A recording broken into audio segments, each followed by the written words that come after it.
काय रे?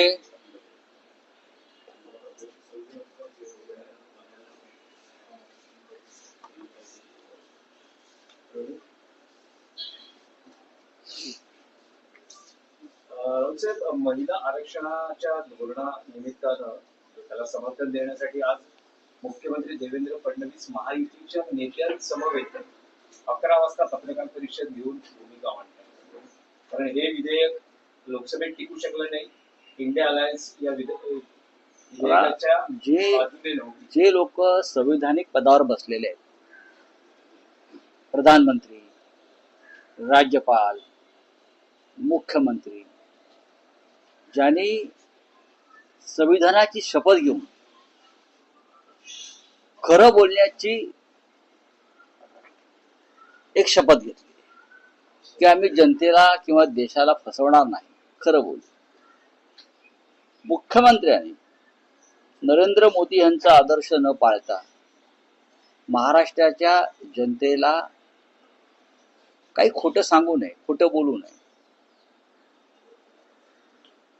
ज्याला तुम्ही महिला आरक्षण बिल वगैरे म्हणताय आत्ता, ते मुळात महिला आरक्षणाचे विधेयक नव्हतं.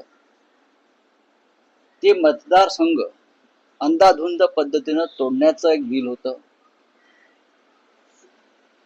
देवेंद्र फडणवीस आज पत्रकार परिषद घेत आहेत असं कळलं. साधारण 20 सप्टेंबर 2023 ला त्यांनी एक ट्विट केलंय. ते त्यांना मी वाचून दाखवतो तुमच्या माध्यमातून. देवेंद्रजी म्हणतायत, बघा हा ऐतिहासिक क्षण, ऐतिहासिक क्षण. लोकसभेने आज महिला आरक्षण विधेयकाला बहुमताने मंजुरी दिली. विधेयकाच्या बाजूने 454 मते पडली. लोकसभा आणि राज्य विधानसभामध्ये यामुळे महिलांना 33% आरक्षण मिळेल. कोण म्हणताय? देवेंद्र फडणवीस म्हणतायत. माननीय पंतप्रधान नरेंद्र मोदीजी यांच्या नेतृत्वातील सरकारच्या अनेक ऐतिहासिक निर्णयांपैकी हे सुद्धा एक ऐतिहासिक पाऊल आहे. देशात रखडलेले अनेक प्रश्न निर्णय शून्यता आणि कर्तव्य शून्यतेमुळे अनिर्णित होते. आज नवा भारत सर्वसमावेशकतेच्या, सर्वांच्या समान भागीदारीतून विकासाच्या एका नव्या मार्गावर वाटचाल करतोय. माननीय पंतप्रधान नरेंद्र मोदी यांचे खूप खूप आभार. संपूर्ण देशभरातील नारी शक्तीचेही मनपूर्वक आभार. मग 20 सप्टेंबर 2030 ला ट्विट करण्याचं कारण काय फडणवीस साहेबांना आमच्या? याचं कारण असं आहे की हे बिल मंजूर झालेलं आहे. हे बिल मंजूर झाल्यावर आपण नरेंद्र मोदींचं नारी शक्तीचं अभिनंदन केलेलं आहे. मग आता 3 वर्षांनी कसली भ्रूणहत्या झाली? कसली भ्रूणहत्या झाली? भ्रूणहत्या हा कायद्यानं एक अपराध आहे. महाराष्ट्रात भ्रूणहत्येवर बंदी आहे. मी ते विसरले. 2023 ला जे बिल मंजूर झालं त्या बिलासंदर्भात तुम्ही आता आमचा निषेध करताय. दुसरा असा आहे, हे महाशय जे आहेत आपल्या राज्याचे मुख्यमंत्री, त्यांना कळलं पाहिजे की 2023 ला संसदेनं नारी शक्ती वंदन अधिनियम बिल मंजूर केलं. त्यानंतर राष्ट्रपतीच्या सहीनंतर तो कायदा बनला आणि परवाच्या 16 एप्रिल 2026 रोजी केंद्र सरकारनं कायदा मंत्रालयाकडून अधिसूचना काढून हा कायदा लागू केला. त्याच्यामुळे 33% आरक्षण हे कायद्यानं लागू झालेलं आहे. कोणत्या जमान्यात वावरतात आमच्या राज्याचे मुख्यमंत्री? आता म्हणे ते पत्रकार परिषद घेऊन आमचा निषेध वगैरे करणार आहेत. स्वतःचा निषेध करा, स्वतःचा. मी काल म्हणालो की प्रधानमंत्र्यांनी या देशाची माफी मागायला पाहिजे. उद्या जर देवेंद्र फडणवीस यांनी काही चुकीची विधाने केली या संदर्भात, तर त्यांनाही माफी मागावी लागेल. 2023चा मंजूर झालेला कायदा सर्वानुमते जो तुम्ही लागू केलाय, राष्ट्रपतीने सही केली आहे त्याच्यावर, आणि आता तुम्ही कसली हे डमरू वाजवत बसलेला आहात, नारी शक्ती नारी शक्ती. कोणाला फसवताय तुम्ही? का फसवताय तुम्ही? मग 2023च्या ट्विट बद्दल देवेंद्र फडणवीसांनी माफी मागितली पाहिजे. माझं ट्विट खोटं आहे, मी जे म्हटलंय त्यावेळेला ते खोटं आहे. त्यावेळेला सुद्धा हे बिल मंजूर झाल्यावर प्रधानमंत्र्यांनी राष्ट्र के नाम संदेश दिला होता, किती ऐतिहासिक काम मी केलंय. तेव्हाही राष्ट्र के नाम संदेश त्याने दिलाच होता, तो कालही दिला. मग तो संदेश खरा होता की कालचा संदेश खरा होता? राष्ट्र के नाम काय चाललंय या राज्यामध्ये, देशामध्ये? त्यामुळे राऊतसाहेब तुम्ही म्हणता की महिला आरक्षण धोरणाला इंडिया अलायन्सचा पाठिंबा आहे, राज्यात सगळ्याच पक्षांचा पाठिंबा आहे, पण या आरक्षणाखाली जे डिलिमिटेशन आहे त्याला आमचा विरोध आहे. पण काँग्रेसनं 2024च्या निवडणुकीआधी एक भूमिका घेतली होती की ते सोडून द्या. 2023 साली जो कायदा मंजूर झालेला आहे, तर मग आता 2023 साली सप्टेंबर 2023ला संसदेमध्ये 2/3 बहुमताने जो कायदा मंजूर झालेला आहे, त्या कायद्याचं रूपांतर, त्या बिलाचं रूपांतर कायद्यात झालेलंच आहे ना. तुम्ही कोणत्या कायद्याची गोष्ट करताय आणि तुम्ही लोकांना काय गुमराह करताय? नाही राऊतसाहेब, मुद्दा गुमराह होण्याचा विषय नाही आहे की 2024च्या आधी बीजेपीची भूमिका होती की डिलिमिटेशन व्हावं. त्यावेळेस काँग्रेसचंही म्हणणं होतं डिलिमिटेशन व्हावं, जनगणना, डिलिमिटेशन आणि महिला आरक्षण ही भारतीय जनता पक्षाची सुद्धा भूमिका होती. जनगणना, डिलिमिटेशन आणि महिला आरक्षण. काय आता ते का त्यांना असे उपरती झालेले आहे? बरं, तुमच्या महिला आरक्षणासंदर्भात तुम्ही जे मिस कॉल दिलेत त्याला आम्ही सगळ्यांनी पाठिंबा दिला, सगळ्याच पक्षातल्या महिलांनी महिला आरक्षणावर, कारण तुम्ही तो कायदा लागू केलात ना 2023चा. मग आता का फडफडताय? आता हे फडफडणं काय आहे तुमचं? कशा करताय? काय तुमची समस्या आहे? तुम्हाला कोणता मानसिक आजार जडलाय हे आम्हाला कळू द्या. कळू द्या की तुम्हाला कोणता मानसिक आजार जडलेला आहे सगळ्यांना खोटं बोलण्याचा. कशा करता? अहो पण कशा करता? अरे सोडाव, एक नंबरचे खोटारडे भंपक लोक आहेत. जो कायदा त्यांनीच मंजूर केलाय 2023 साली आमच्या सगळ्यांच्या सहकार्यानं, जो कायदा तुम्ही स्वतः तुमच्या कायद्याच्या विरुद्ध मोर्चा काढताय, आंदोलन करताय तुमच्याच कायद्याच्या विरुद्ध. त्यांचं म्हणे महाविकास आघाडी महिला विरोधी आहे. कसं काय? गुमराह करतात म्हणजे कशी काय? अहो तुम्ही स्वतःच 2023च्या तुमच्या भूमिका पहा. तुम्ही कायदा मंजूर केला परवा 16 एप्रिलला, तो कायदा त्याचं रूपांतर केलं तुम्ही कायद्यात. अशा प्रकारे पत्रकार परिषद घेत असेल, मोर्चा काढत असेल, तर महाविकास आघाडी काय करणार? म्हणजे एकत्रित मिळून तुमची बाजू मांडणार किंवा मोर्चाला आता मी काय करतोय माझ्या पक्षात? परवा प्रियंका गांधींनी काय केलं दिल्लीमध्ये? यांना खोटं बोलण्याचा राष्ट्रीय आजार जडलेला आहे. राष्ट्रीय आजार, खोटं बोलण्याचा राष्ट्रीय आजार हा यांना झालेला नवीन आजार आहे आणि त्या आजाराला राष्ट्रीय दर्जा देणं गरजेचं आहे.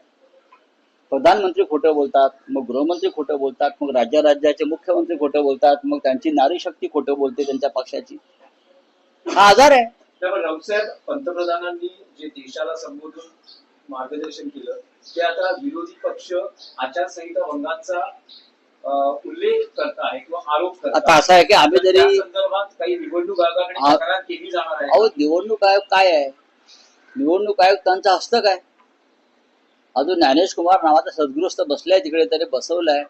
त्यालाच हे डिलिमिटेशन कमिशनर करणार होते, त्याच माणसाला.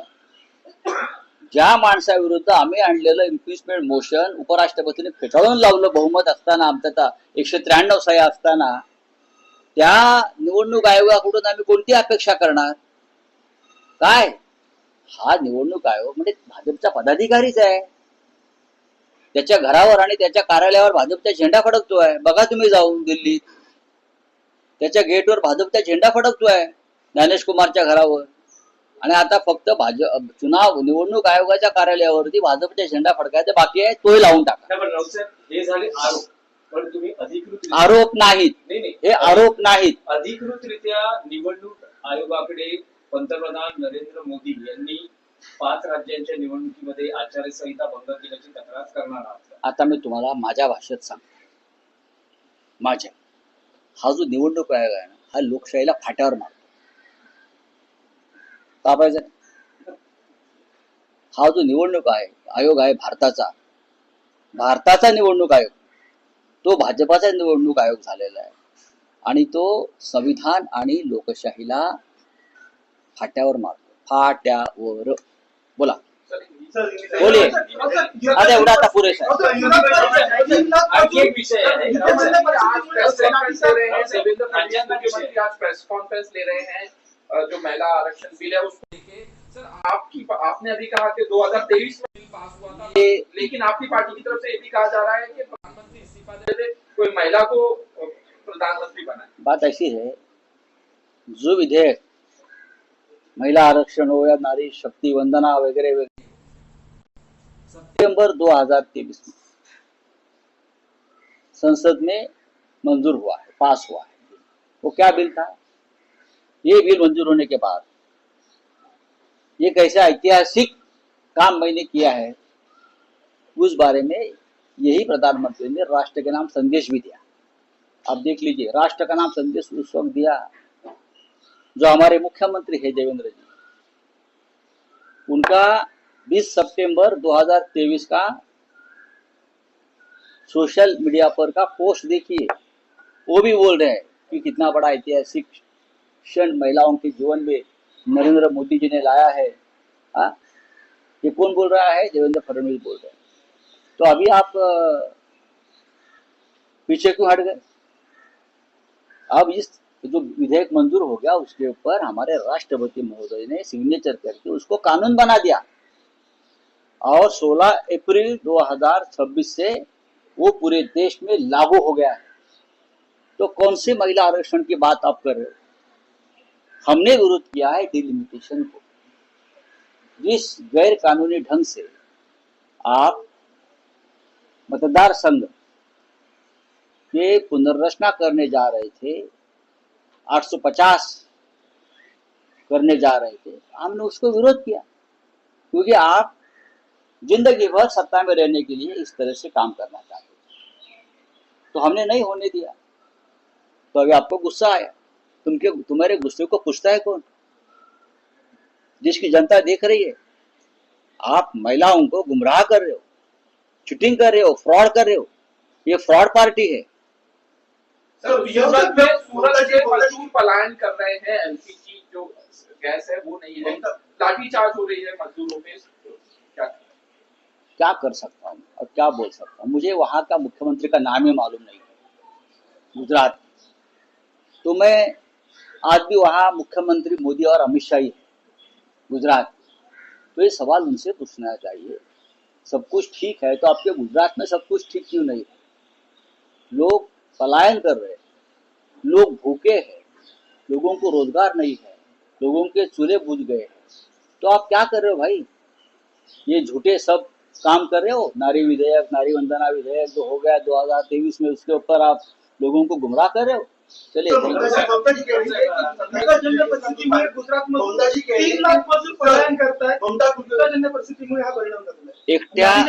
एकट्या मोरबीमध्ये जे टायर्सच्या फॅक्टरीचं सगळ्यात मोठं तिथे जे सेंटर आहे, तिथे 1000 कंपन्या बंद पडल्या एकट्या मोरबी, आणि तिथे साधारण 3.5 ते 4 लाख कामगार तिथेच आहे। संपूर्ण गुजरातमध्ये अशा प्रकारची आणीबाणीची परिस्थिती आहे। गुजरातचा मुख्यमंत्री कोण, गुजरातचं सरकार काय आम्हाला माहित नाही। तिकडल्या राज्याचा मुख्यमंत्री नाव तुम्हाला माहित नसेल। त्याच्यामुळे तिकडले मुख्यमंत्री आजही अमित शाह, गृहमंत्री पण आहेत ते, आणि गुजरातचे मुख्यमंत्री सुद्धा तेच आहेत। आम्ही त्यांना प्रश्न विचारतो की तुम्ही तुमच्या गुजरात मधली परिस्थिती नियंत्रणाखाली आणू शकत नसाल तर उद्या देशामध्ये देशभर ही परिस्थिती निर्माण झाली तर तुम्ही काय करणार आहात? थँक्यू। मुंबईसाठी मुंबई आणि महाराष्ट्रासाठी अत्यंत संवेदनशील विषय आहे. हाँ तो ममता जी जो बोल रही है वो ठीक है। पूरे बंगाल में इलेक्शन कमीशन इलेक्शन मशीनरी का दुरुपयोग कर रही है।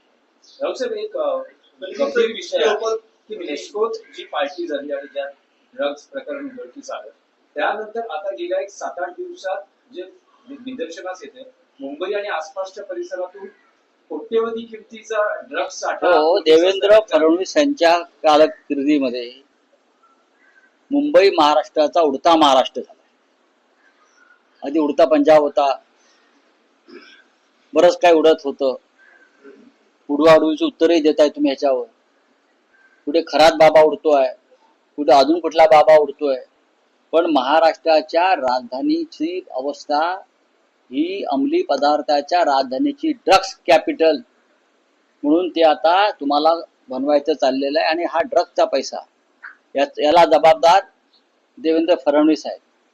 जेव्हा साताऱ्याच्या दरे गावाजवळ देशातली सगळ्यात मोठी ड्रग्स फॅक्टरी पकडली गेली तेव्हा ते प्रकरण दाबण्यामध्ये राज्याच्या मुख्यमंत्र्यांचा हात होता, कारण त्यांना मंत्रिमंडळातील काही लोकांना वाचवायचं होतं। त्यांनी ते वाचवलेलं आहे आणि त्याचे परिणाम महाराष्ट्र भोगतोय। मुंबईला त्यांनी गुजरातच्या मदतीने ड्रग्स कॅपिटल बनवण्याचा कार्यक्रम सुरू केलेला आहे। गुजरात सुद्धा या देशातलं ड्रग्सचं सगळ्यात मोठं सेंटर आहे। मुंद्रा बंदरावरती लाखो कोटींचं ड्रग्स उतरतं आणि देशभरामध्ये वितरित केलं जातं। ते मुंबईत येत आहे आणि मुंबईतून संपूर्ण महाराष्ट्रात ते वितरित केलं जात आहे। हे मोर्चे बिर्चे काढण्यापेक्षा ना, हे खोटे मोर्चे काढण्यापेक्षा ना, देवेंद्रजींनी जी तरुण पिढी बर्बाद होते आहे, हा सबका साथ सबका विकासच्या नावाखाली जरा तिथे लक्ष द्या देवेंद्रजी। तुम्हाला आशीर्वाद मिळतील माता भगिनींचे आणि नारी शक्तीचे। त्यांचे हे भाऊ आहेत, त्यांची मुलं आहेत आणि त्यांचे पती आहेत। त्या सगळ्या महिलांचे नारी शक्तीचे लक्षात घ्या। गोविंदगिरी महाराजांनी एक विधान केलेलं आहे, काय